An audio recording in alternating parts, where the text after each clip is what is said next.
I want to stay here and make a career in bodybuilding, I better do what big boys do. And Mhm. that's how I started in, late 87. I started doing it, of course. Right away, I had to research as much as possible. Then I have to see it medically, back up what is safe, what is not safe, what makes sense, what doesn't make sense.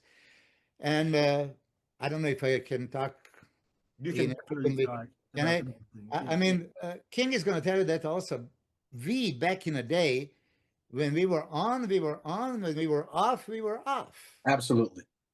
And this is what nowadays people don't want to accept it. No, no, no, we are lying.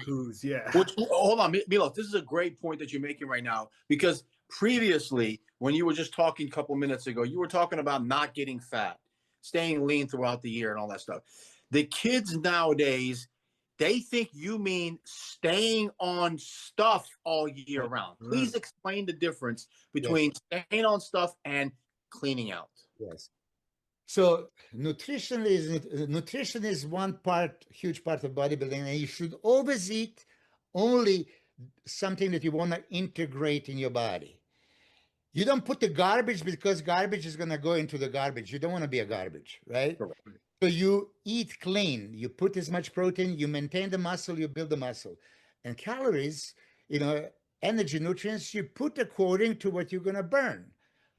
Pharmacologically, it's easier to keep yourself clean and lean. Okay, so when you get off of pharmaceuticals, as King is saying, don't confuse the two. Okay, now you don't maybe have that fat burning effect and anabolic effect and all this stuff. You have to scale it down accordingly. But you watch and you look, you eat what is allowed and how much you need. As soon as I would see, okay, I'm getting a little bit loose and fat, no, I have to back off. And for me, that was obvious choice. For many people don't, because idea of, oh, to get big you have to be just eat big and eat calories. I need that burger and fries. Yeah. Oh yeah, what is fries are going to do to you? Which part of the body you're going to build with the fries? How healthy is going to be? Which glycogen storage is going to be filled up with that trans fat from fries? So I was not on that. But I have to say, we're all humans and we love certain foods. I would allow certain foods, but throughout the years, I learned to make a healthy recipes of buffalo burger, for example, right? I mean, sushi is a fish and rice anyway. I would choose right sushi. I was weak a little bit on pizza. I like pizza, but I found You love pizza. What are you talking about? yeah.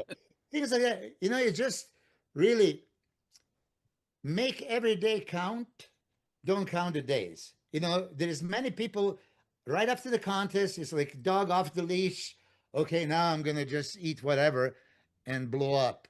We mentioned Victor Martinez, Nasser or somebody. That will be like two guys that I know that within 4 days after the contest they can be 50 pounds heavier.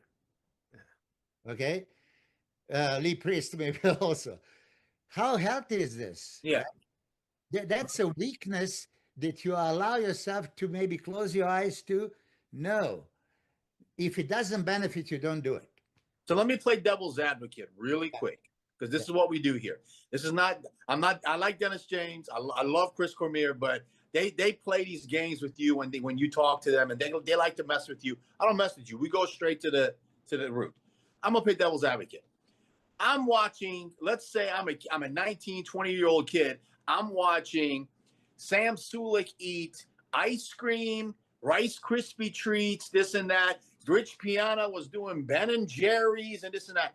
Please explain to the kids the difference between what you just said and this constant barrage of social media of these up and coming stars and up and coming internet sensations and social media with their ice creams, with their Rice Krispie treats, with their boxes of cereal and all that. Please explain that. Yeah, well, first, I love Sam Sulik, so I don't want to say absolutely anything. I'm not saying anything about Sam in particular. I'm just saying, you know what I mean. I love him by all means. But listen,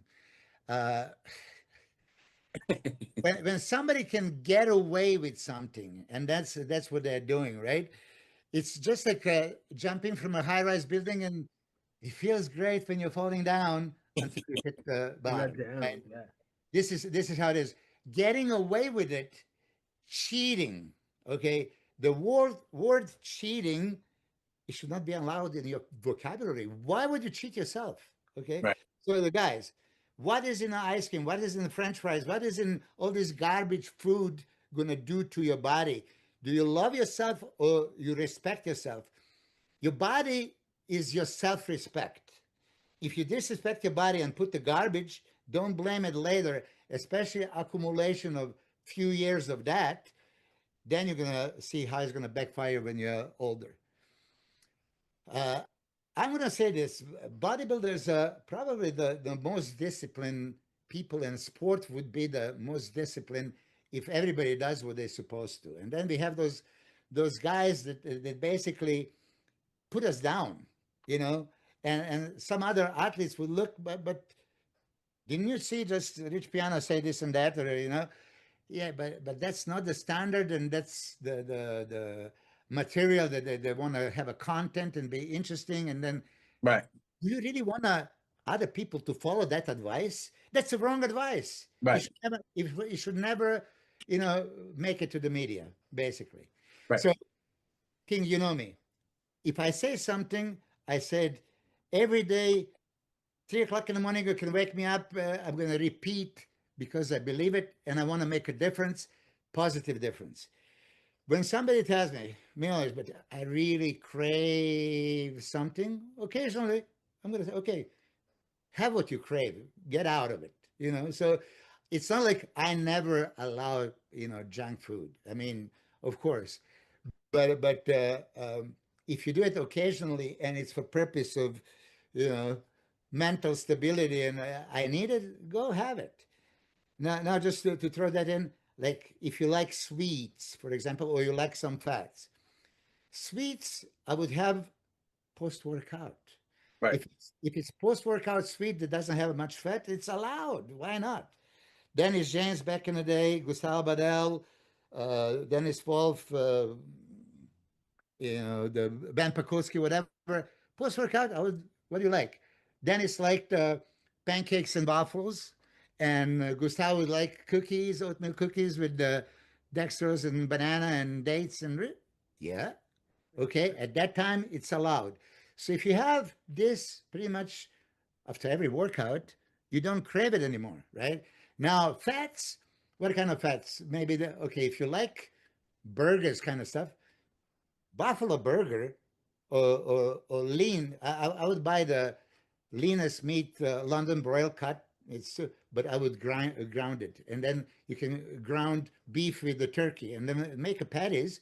It's a beautiful goddamn burger. Why would Right. I need? You need the uh, French fries. Well, have a air fries with a ketchup and stuff like that. You know, I would just always think if I'm putting something in my mouth, where it's going to go, what is going to become. Do I want it or I don't want it? For Bottom line. sure. You are what you eat. That's Yeah, what exactly you eat. true.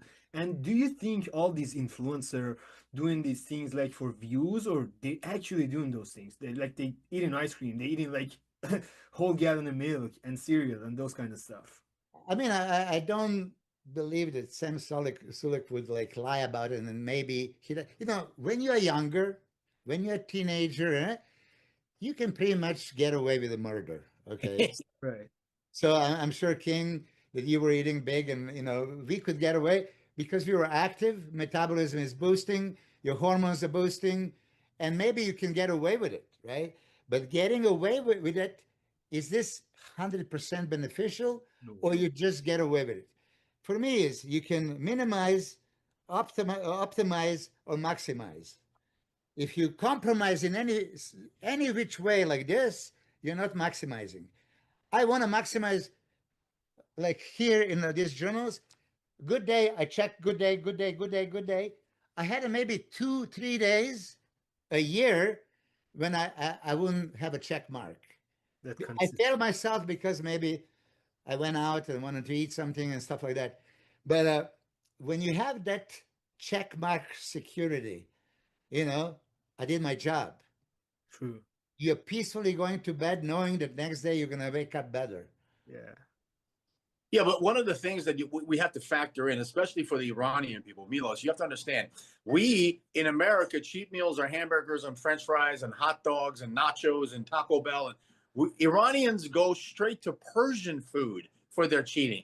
That is the big difference. Yeah. That is why we can get, I mean, our bodies are different. Our chemical makeup, our metabolism, that's why we call the Persian conditioning. You go ask any Persian, you go ask Behruz, what do you want for your cheat meal? If he was American, he'd probably say pancakes, you know. No, he turns around and says orma sabzi, you know, which is the most basic, foundational Persian food you can possibly eat. And it's good. It's organic. It's good. It's vegetables. It's meat. It's not processed death food like McDonald's. You mentioned organic. It's very important. They eating food over there. It's super just organic, clean. But the thing we eat here, I don't really trust it, man. But I tell you this, after he won Dubai Pro, we went for dinner, right? There was probably 40 or 50 Iranian people with us. It was the most beautiful thing ever. Of course, it was a Persian food.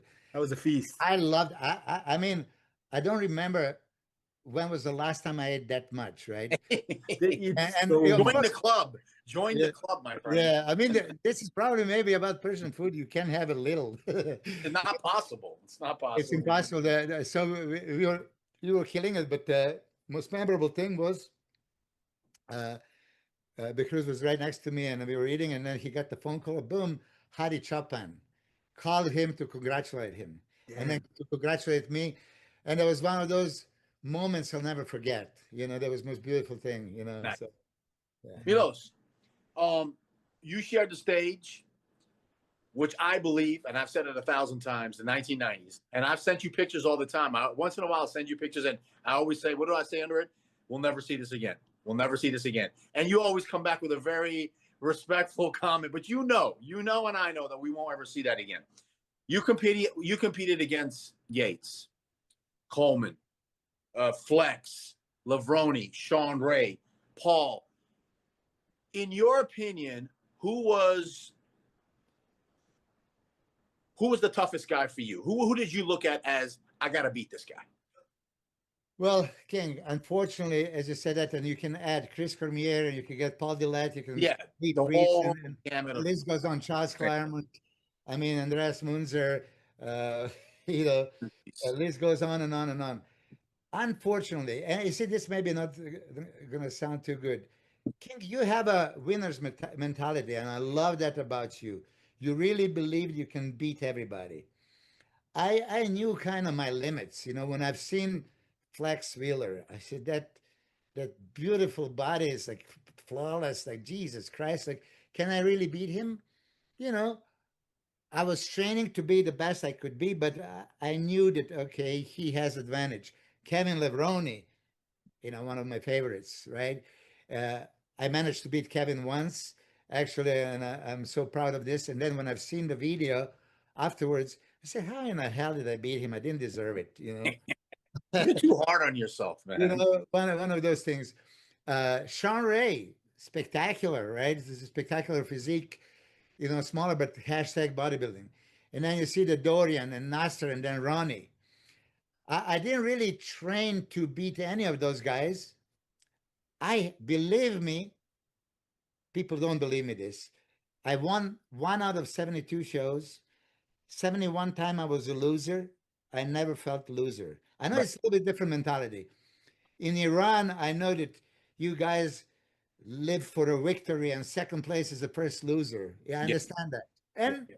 And I respect and appreciate it. I was not like this. I had fun being compared to all of those guys. And I was usually making top 5, top 10 at Olympia, right? Going to European Grand Prix Tour. Imagine just this. You sign up and you know that all those guys are going. And you know that best case scenario, maybe you can squeak into the top 5 and make $1,000 for a 5th place, right? I wasn't doing it for the money. And I didn't care that I would have my ass kicked each of those shows. Every moment was priceless. I could tell you from the stage who was sitting there, you know, in the first row. I can tell you who did what. I could tell you when Nasser was dancing on a hot floor in Hungary because it was too hot. You couldn't even stand it. He was like, you know, any of those moments, you know. So I look at it a little bit differently. Yeah, I just wanted to be one of the guys, and I think if you make top 10 in the world, this is something special. So. Well, I consider you as one of the best. For You sure. competed in the 90s, which was, you know, I don't care who likes to, you know, I'm a little bit more forward than you are, but I'll say they'll turn around and say, oh, you guys are just, you know, hating on us because of now. I was like, no, man, we were better. Just deal with the facts. You're never going to see a 2003 Ronnie Coleman again. You'll never see that again. You're never going to see a British Grand Prix. I think what year was that? 99. You're never going to see that again. When all of you guys, because I was still back a little bit, a couple of years, every single one of you peaked in one night, which you'll never see again. You will never ever see that again. So I my respect way up. The flag goes way up. Okay. Just one second to tell Amir. Amir, please, as he mentioned it, find on my Instagram. It's pinned 99 British Grand Prix and post it when you're gonna do this, right? Because I was there with the Flex, Ronnie, and Kevin. You know, Sure. That's the time. Dexter was fifth. Okay, wait a second. I'm putting it up right now. No, I was fifth. So Ronnie won. Yeah, look at that. Ronnie won. Flex was second. Cannon was third. Dexter was fourth. He beat me by a couple of points. I was fifth. And then Nasser sixth. Marcus seventh. And the list goes on. But those are those monsters, right? And like you said, everybody peaked. So I'm going to European Grand Prix Tour knowing that all these guys are competing. And can I tell you, Amir and King, this is a time that I say, okay, I have zero to lose. I carb up like a maniac for 7 days. And this is the biggest, fullest I've ever been. I can Look see at that. For They're sure. going to say, oh, you photoshopped that photo. I actually had to call Gary Phillips and say, can you please send a bunch of those photos so people realize that I didn't Photoshop. Right. I look like a monster. Oh man, these pictures. Yeah, the 99 Grand Prix, British Grand Prix. This picture speaks for itself. You're talking. That's why I keep saying you never see this again. Small waists, extreme, crispy, as Chad Nichols would say, crispy conditioning, beautiful lines, sweeping quads. I mean, this is bodybuilding. That you look at this picture and you say to yourself, "What the fuck?" You know, that's it. That's what I would look at in the magazines and say to myself, "My God, I have to compete against this one day. This is crazy." But again, British Grand Prix '99, unfucking believable.